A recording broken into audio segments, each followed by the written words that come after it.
I tried to buy exhaust manifold studs because the ones that were on the built engine that I bought my car with had studs that look like this. They're longer than the stock ones. The stock ones from over here on this engine that I bought from Auto House look like this. They're much shorter. Look at that difference right there. So I was gonna try to just use these with the exhaust manifold, this one that came on the car, but this exhaust manifold is too thick and it only would leave about 2 threads for the nuts. So it really wasn't enough. I found that my FSI studs are a perfect length. They're actually, so like these studs that came on the built engine are actually a little bit too long. Like they don't need to be that long. So the FSI ones are actually a little bit shorter. I was gonna order those, but I can't get them from a dealer in time. So today's a Friday. I'm really trying to get this thing in tomorrow. I wouldn't be able to get these till Monday, so I had no choice but to swap them over from that head to this head. So none of them wanted to come out. You know, they're all like rusted and stuck. I got all of them out except for one on each. I was just gonna save it for the video so I can show you guys how I'm doing this. Let me grab a light and show you real quick. This one I put in just finger tight just to hold the gasket up. This one too. So this is the only one that's actually still left from the built head. So I do need to use this over again. So as tempting as it is to just use, wow, I'm getting notifications left and right. As tempting as it is to use, oh my god, vice grips, it's not good because you'll damage the threads. So I do want to reuse it, so I can't use vice grips on this part. I mean, I'm gonna need them later on in a second if one of the nuts gets stuck. So I'm gonna throw this guy on here.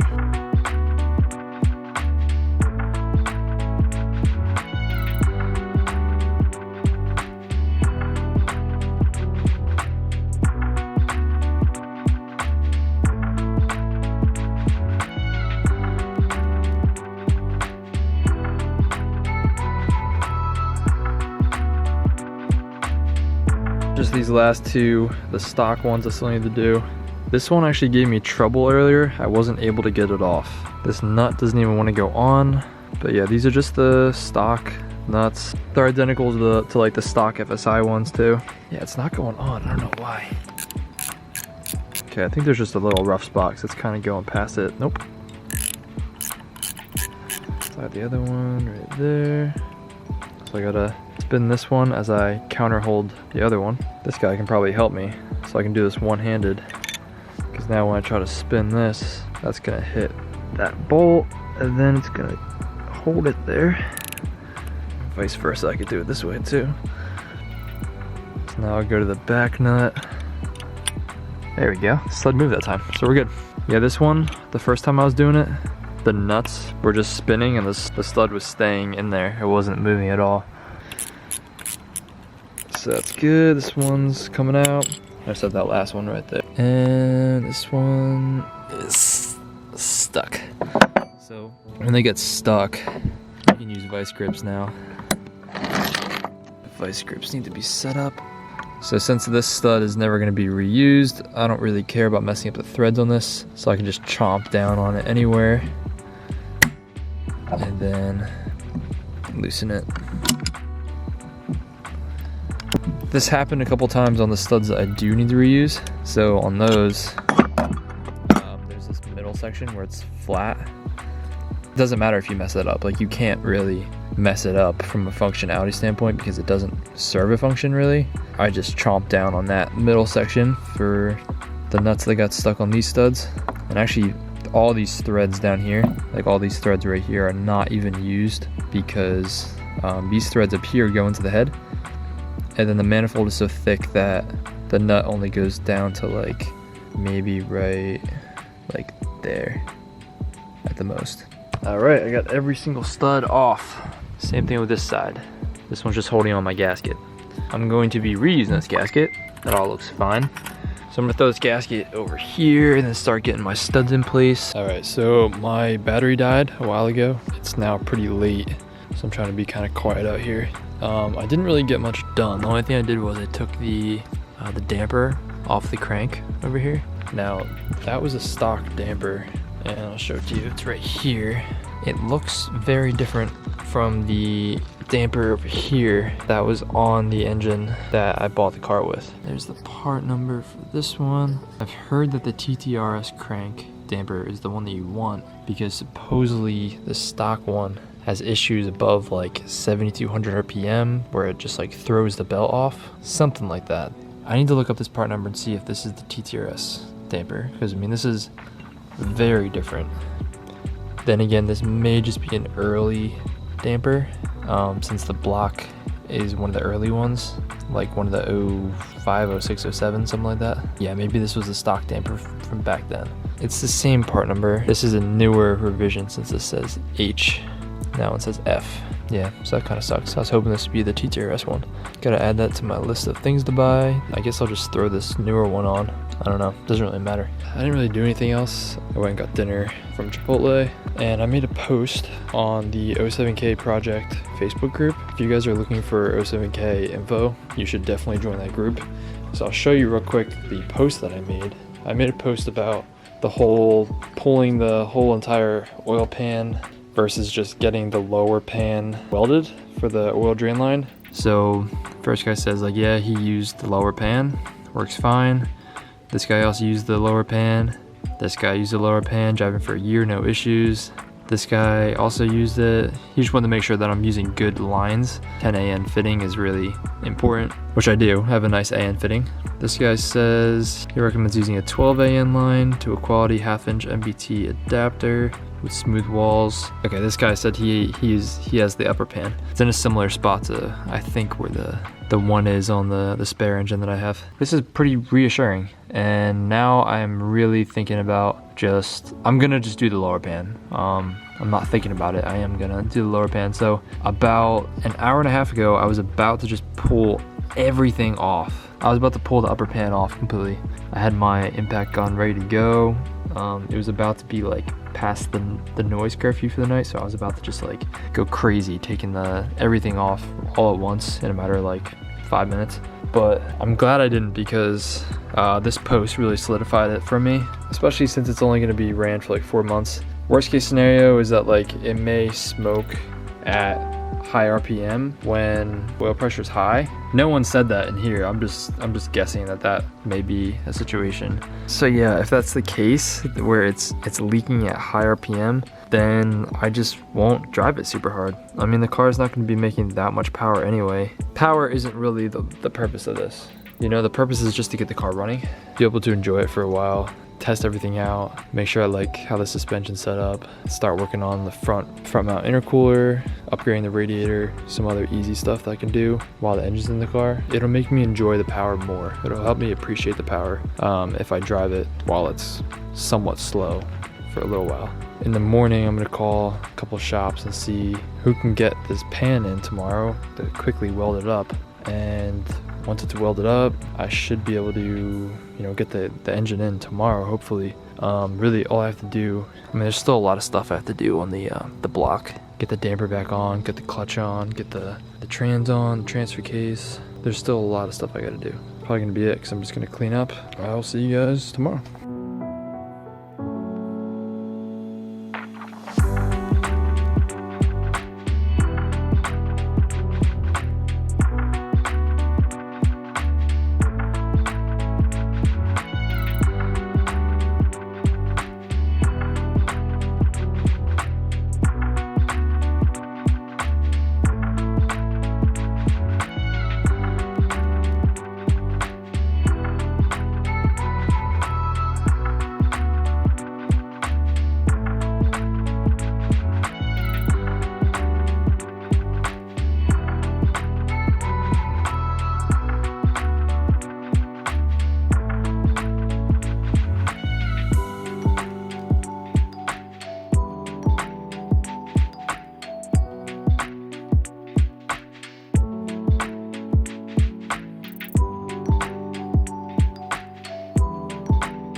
Alright, so progress has been pretty slow. It's getting pretty late now.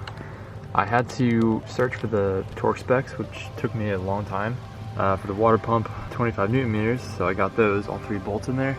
But I'm actually about to take it back off because this thermostat housing is an absolute pain, because this cover, if you take it off, getting the screws to go back in tightly is like impossible. I've now failed twice, and thankfully I have a 3rd engine that I can take this off of.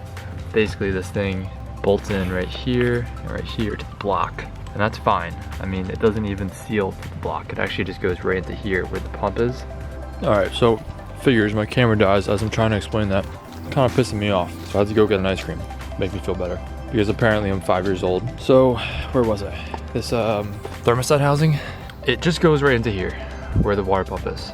The bolts that hold it to the block are just holding it there for support, because, you know, there's no coolant that goes into the block behind this. Right here, there's 2 bolts that hold this cover piece on that has this flange right here. This cover piece comes off pretty easily. I was able to put it back the way it came off, just like that. So the spring side is facing the block, and then the other side looks like that. This cover piece, I tried to put it on, and this bolt started spinning. It was like stripping, it felt like. So then I tried to take it out, and it broke, like it snapped, just sheared. So then I took the cover from the other block, and the same thing happened. So actually the first time I couldn't get the screw out.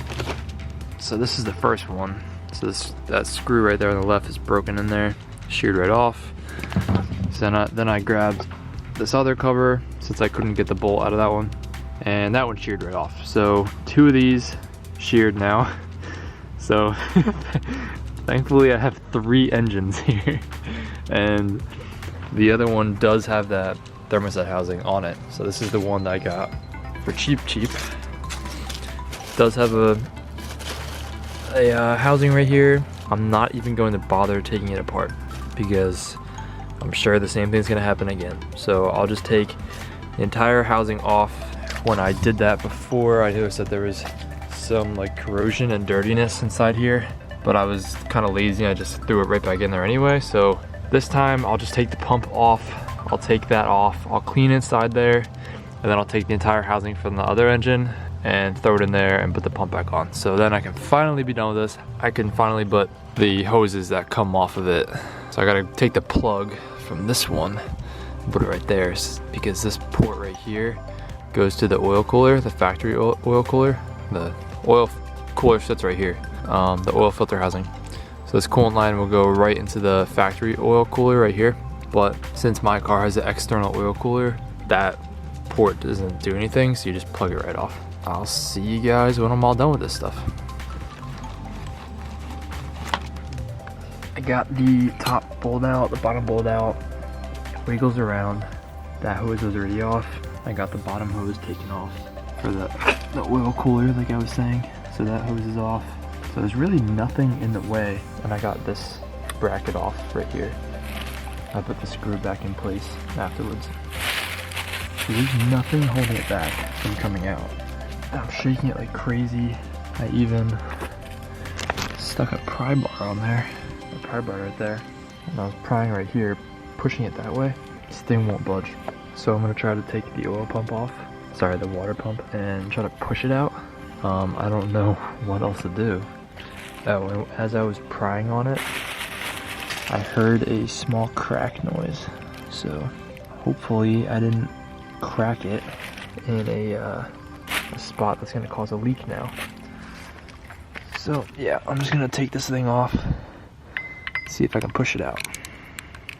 The oil pump seems to be, sorry, I keep saying the oil pump, the water pump looks pretty good. This was supposedly a pretty low mileage engine, which sounds about right because everything's super clean on this thing. Like, this is the block that I'm most likely gonna use for the big power build. Everything is like really nice on it. Like, this thing's in pretty good shape. All the idlers and pulleys, everything looks pretty good.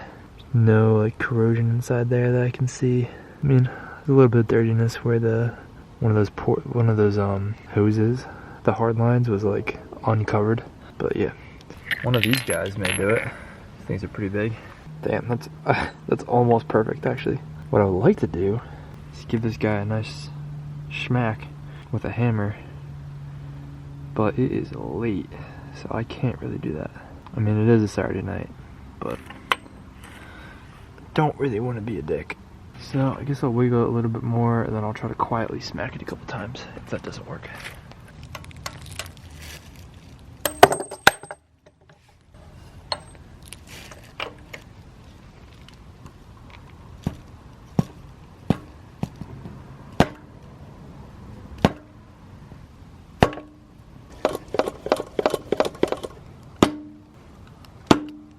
Alright, can't believe I got it. So I just started bending this thing way down here, and then up, and then down, like really bending it a lot, both directions. It finally came loose, but I feel like that gasket is probably shot now. So the gasket actually came off. Oh, the whole thing bent, the whole plastic piece bent. So this thing can't even be used. Man, that is such a piece of shit. Yep, it broke. Wow, I do not like these thermostat housings. So all three of them broke. Honestly, I don't want to deal with that shit again. I think on the engine that I build for high power, I'm gonna see if there's like an aftermarket piece for the thermostat housing. I'm gonna look it up right now because I don't want to have to deal with that again. So actually, I'm gonna see if I can get the screws out of the other two. Just try my luck putting it on again. I have spare screws, so you know I can just keep trying it as long as I can get the screws out. I'll let you guys know what I find here about an aftermarket thermostat housing. I'm gonna try taking this guy out with some vice grips here. So I mean, I got the screw out of this, so I could try it again if I really want to. I'll probably do it before I go through the effort of sticking this into the block though, because you know, if it doesn't work out, I don't want to like waste more time. So I got this lubed up a bit, so the spring faces inward. It's really like they only want to go in there once, and that's it. They're just not happy with going back in there. Please work, please, please, please work. Okay, it went all the way down. Okay, that one went all the way down. I think it's good. I'm going to take the pump off again, clean it in there, and then put everything back on, and then probably go to sleep and just pretend that this was a victory. It's 11:48 right now, so hopefully I can clean everything up and get inside in like half an hour.